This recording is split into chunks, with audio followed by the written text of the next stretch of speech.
বন্ধু, সময়ের সাথে সাথে দিন দিন কি আপনার সাফল্যে ভাঁটা পড়ছে?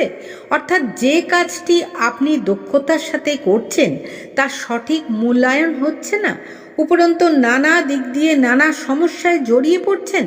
তাহলে আর দেরি না করে আমাদের এই ভিডিওতে দেওয়া ভগবান গণেশের এই শক্তিশালী গায়ত্রী মন্ত্রটি আজ থেকে শুরু করে টানা 21 দিন পর্যন্ত প্রতিদিন দিনে অথবা রাতে যে কোনো সময় মাত্র 71 বার শ্রবণ করুন এবং ভগবান গণেশের রূপটি কল্পনা করে তার হাতেই নিজেকে সঁপে দিয়ে প্রার্থনা জানাতে থাকুন আপনার সমস্যা যাতে খুব তাড়াতাড়ি সমাধান হয়ে যায় এবং সাফল্য যেন খুব তাড়াতাড়ি আসে আপনার জীবনে। সেই সঙ্গে বলতে থাকুন আপনার অর্থ সংকটের কথাগুলিও। দেখবেন অল্প কিছুদিনের মধ্যেই ভগবান গণেশের আশীর্বাদে আপনার সব সমস্যাগুলির সমাধান হয়ে যাচ্ছে ধীরে ধীরে। পাশাপাশি আপনি সমৃদ্ধিও লাভ করবেন খুব তাড়াতাড়ি। তাহলে বন্ধু, আমরা এবার পাঠ করছি ভগবান গণেশের সেই শক্তিশালী গায়ত্রী মন্ত্রটি। আপনারা ভক্তি ভরে শ্রদ্ধার সাথে শ্রবণ করুন। ওম দক্ষিণামূর্তয়ে বিদ্মহে বক্রতুণ্ডায় ধীমহি তন্নো দন্তি প্রচোদয়াৎ। ওম দক্ষিণামূর্তয়ে বিদ্মহে বক্রতুণ্ডায় ধীমহি তন্নো দন্তি প্রচোদয়াৎ। ওম দক্ষিণামূর্তয়ে বিদ্মহে বক্রতুণ্ডায় ধীমহি তন্নো দন্তি প্রচোদয়াৎ। ওম দক্ষিণামূর্তয়ে বিদ্মহে বক্রতুণ্ডায় ধীমহি তন্নো দন্তি প্রচোদয়াৎ। ওম দক্ষিণামূর্তয়ে বিদ্মহে বক্রতুণ্ডায় ধীমহি তন্নো দন্তি প্রচোদয়াৎ। ওম দক্ষিণামূর্তয়ে বিদ্মহে বক্রতুণ্ডায় ধীমহি তন্নো দন্তি প্রচোদয়াৎ। ওম দক্ষিণামূর্তয়ে বিদ্মহে বক্রতুণ্ডায় ধীমহি তন্নো দন্তি প্রচোদয়াৎ। ওম দক্ষিণামূর্তয়ে বিদ্মহে বক্রতুণ্ডায় ধীমহি তন্নো দন্তি প্রচোদয়াৎ। ওম দক্ষিণামূর্তয়ে বিদ্মহে বক্রতুণ্ডায় ধীমহি তন্নো দন্তি প্রচোদয়াৎ। ওম দক্ষিণামূর্তয়ে বিদ্মহে বক্রতুণ্ডায় ধীমহি তন্নো দন্তি প্রচোদয়াৎ। ওম দক্ষিণামূর্তয়ে বিদ্মহে বক্রতুণ্ডায় ধীমহি তন্নো দন্তি প্রচোদয়াৎ। ওম দক্ষিণামূর্তয়ে বিদ্মহে বক্রতুণ্ডায় ধীমহি তন্নো দন্তি প্রচোদয়াৎ। ওম দক্ষিণামূর্তয়ে বিদ্মহে বক্রতুণ্ডায় ধীমহি তন্নো দন্তি প্রচোদয়াৎ। ওম দক্ষিণামূর্তয়ে বিদ্মহে বক্রতুণ্ডায় ধীমহি তন্নো দন্তি প্রচোদয়াৎ। ওম দক্ষিণামূর্তয়ে বিদ্মহে বক্রতুণ্ডায় ধীমহি তন্নো দন্তি প্রচোদয়াৎ। ওম দক্ষিণামূর্তয়ে বিদ্মহে বক্রতুণ্ডায় ধীমহি তন্নো দন্তি প্রচোদয়াৎ। ওম দক্ষিণামূর্তয়ে বিদ্মহে বক্রতুণ্ডায় ধীমহি তন্নো দন্তি প্রচোদয়াৎ।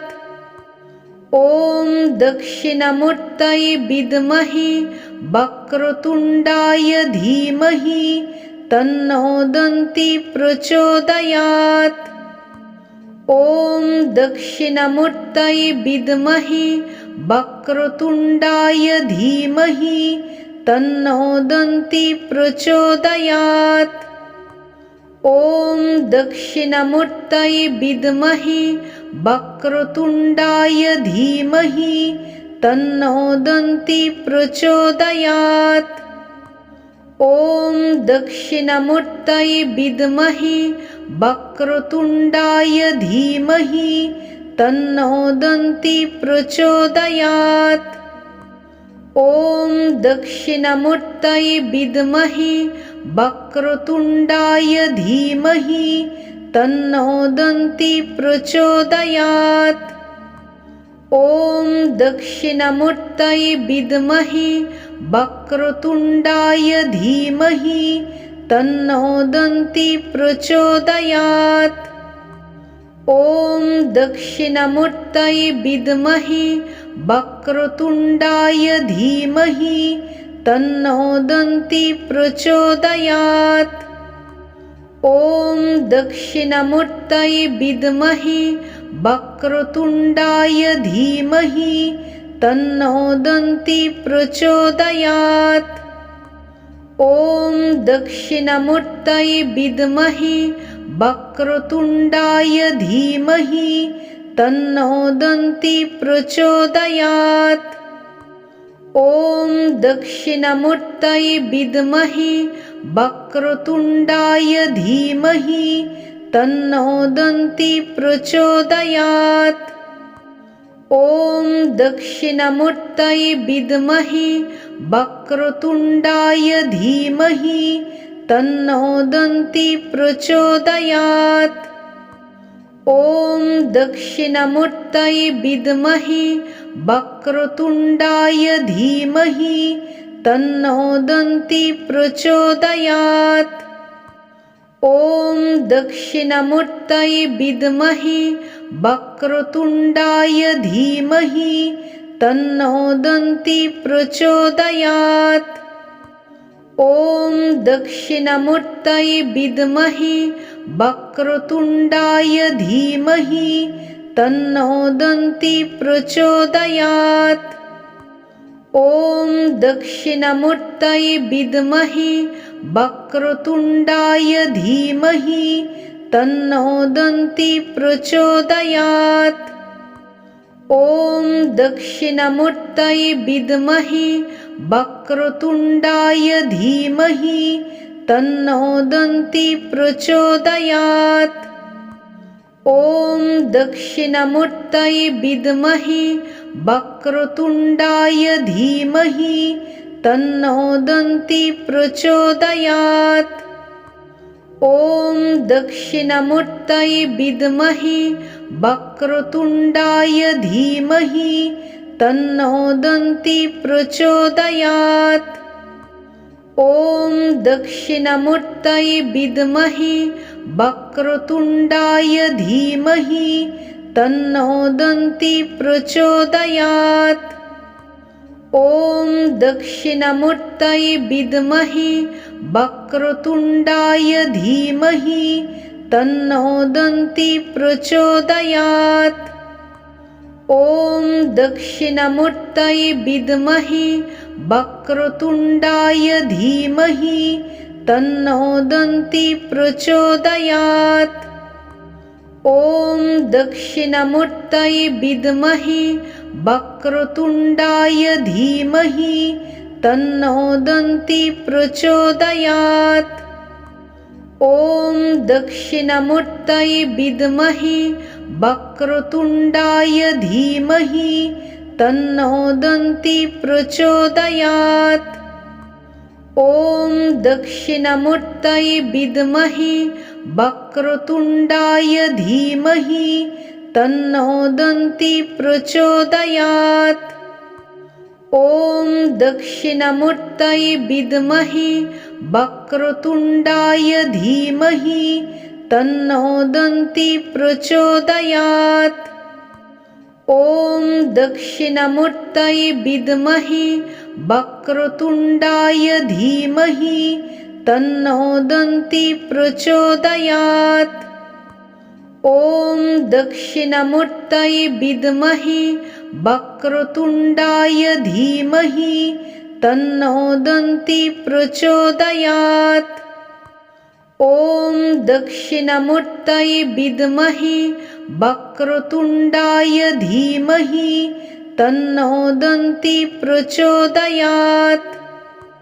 ॐ दक्षिणमूर्तये विद्महे वक्रतुण्डाय धीमहि तन्नो दन्ती प्रचोदयात्। ॐ दक्षिणमूर्तये विद्महे वक्रतुण्डाय धीमहि तन्नो दन्ती प्रचोदयात्। ॐ दक्षिणमूर्तये विद्महे वक्रतुण्डाय धीमहि तन्नो दन्ती प्रचोदयात्। ॐ दक्षिणमूर्तये विद्महे वक्रतुण्डाय धीमहि तन्नो दन्ती प्रचोदयात्। ॐ दक्षिणमूर्तये विद्महे वक्रतुण्डाय धीमहि तन्नो दन्ती प्रचोदयात्। ॐ दक्षिणमूर्तये विद्महे वक्रतुण्डाय धीमहि तन्नो दन्ती प्रचोदयात्। ॐ दक्षिणमूर्तये विद्महे वक्रतुण्डाय धीमहि तन्नो दन्ती प्रचोदयात्।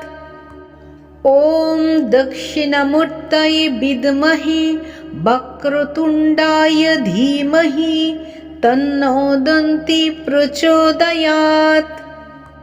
ॐ दक्षिणमूर्तये विद्महे वक्रतुण्डाय धीमहि तन्नो दन्ती प्रचोदयात्। ॐ दक्षिणमूर्तये विद्महे वक्रतुण्डाय धीमहि तन्नो दन्ती प्रचोदयात्। ॐ दक्षिणमूर्तये विद्महे वक्रतुण्डाय धीमहि तन्नो दन्ती प्रचोदयात्। ॐ दक्षिणमूर्तये विद्महे वक्रतुण्डाय धीमहि तन्नो दन्ती प्रचोदयात्। ॐ दक्षिणमूर्तये विद्महे वक्रतुण्डाय धीमहि तन्नो दन्ती प्रचोदयात्। ॐ दक्षिणमूर्तये विद्महे वक्रतुण्डाय धीमहि तन्नो दन्ती प्रचोदयात्। ॐ दक्षिणमूर्तये विद्महे वक्रतुण्डाय धीमहि तन्नो दन्ती प्रचोदयात्। ॐ दक्षिणमूर्तये विद्महे वक्रतुण्डाय धीमहि तन्नो दन्ती प्रचोदयात्। ॐ दक्षिणमूर्तये विद्महे वक्रतुण्डाय धीमहि तन्नो दन्ती प्रचोदयात्। ॐ दक्षिणमूर्तये विद्महे वक्रतुण्डाय धीमहि तन्नो दन्ती प्रचोदयात्। ॐ दक्षिणमूर्तये विद्महे वक्रतुण्डाय धीमहि तन्नो दन्ती प्रचोदयात्। ॐ दक्षिणमूर्तये विद्महे वक्रतुण्डाय धीमहि तन्नो दन्ती प्रचोदयात्। ॐ दक्षिणमूर्तये विद्महे वक्रतुण्डाय धीमहि तन्नो दन्ती प्रचोदयात्। ॐ दक्षिणमूर्तये विद्महे वक्रतुण्डाय धीमहि तन्नो दन्ती प्रचोदयात्।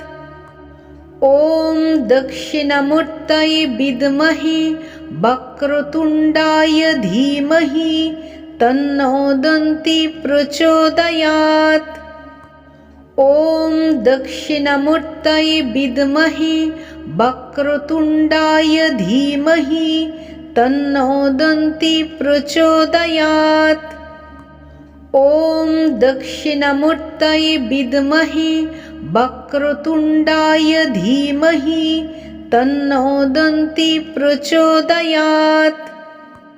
ॐ दक्षिणमूर्तये विद्महे वक्रतुण्डाय धीमहि तन्नो दन्ती प्रचोदयात्।